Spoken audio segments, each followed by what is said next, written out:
যুক্তরাষ্ট্র, ইসরায়েল ও ইরানের মধ্যে যুদ্ধ ক্রমশ আরও নারকীয় রূপ নিচ্ছে। যুদ্ধ আরও ভয়াবহ হওয়ার সঙ্গে সঙ্গে পারমাণবিক হামলার শঙ্কাও ছড়িয়ে পড়েছে বিশ্বে। সব মিলিয়ে কিছু বাইবেল গবেষক ও খ্রিস্টান ভাষ্যকার বলছেন, প্রাচীন ধর্মগ্রন্থগুলোর ভবিষ্যৎবাণী হয়তো এখন সত্যি হচ্ছে।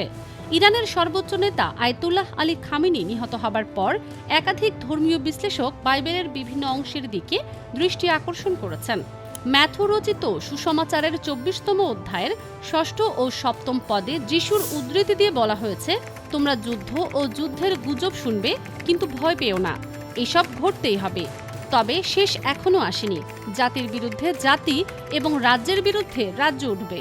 ইজেকিয়েলের ৩৮তম অধ্যায়ের ৫ম অনুচ্ছেদেও পারস্যের উল্লেখ রয়েছে, যা আধুনিক ইরানের প্রাচীন নাম হিসেবে ধরা হয়।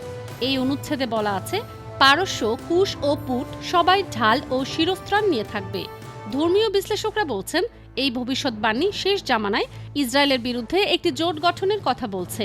১৬ লাখেরও বেশি ইউটিউব গ্রাহকের পডকাস্ট লিভিং ওয়াটার্সের বাইবেল গবেষকরা গত বছরের জুনে দুটি ভবিষ্যৎবাণী পূরণ হওয়ার সতর্কবার্তা দিয়েছেন।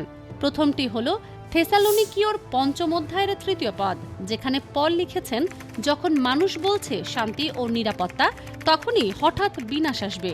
দ্বিতীয়টি হল ইশাইয়ার ভবিষ্যৎবাণী, দামেস্কো আর শহর থাকবে না, ধ্বংসস্তূপে পরিণত হবে।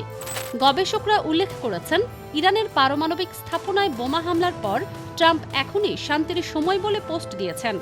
একই সময়ে দামেস্কের একটি গির্জায় আত্মঘাতী বোমা হামলায় ২২ জন নিহত এবং ৬৩ জন আহত হয়েছেন। তারা বলছেন, এই দুটি ঘটনা একই দিনে ঘটায় ভবিষ্যৎবাণীর সঙ্গে মিল দেখছেন তারা।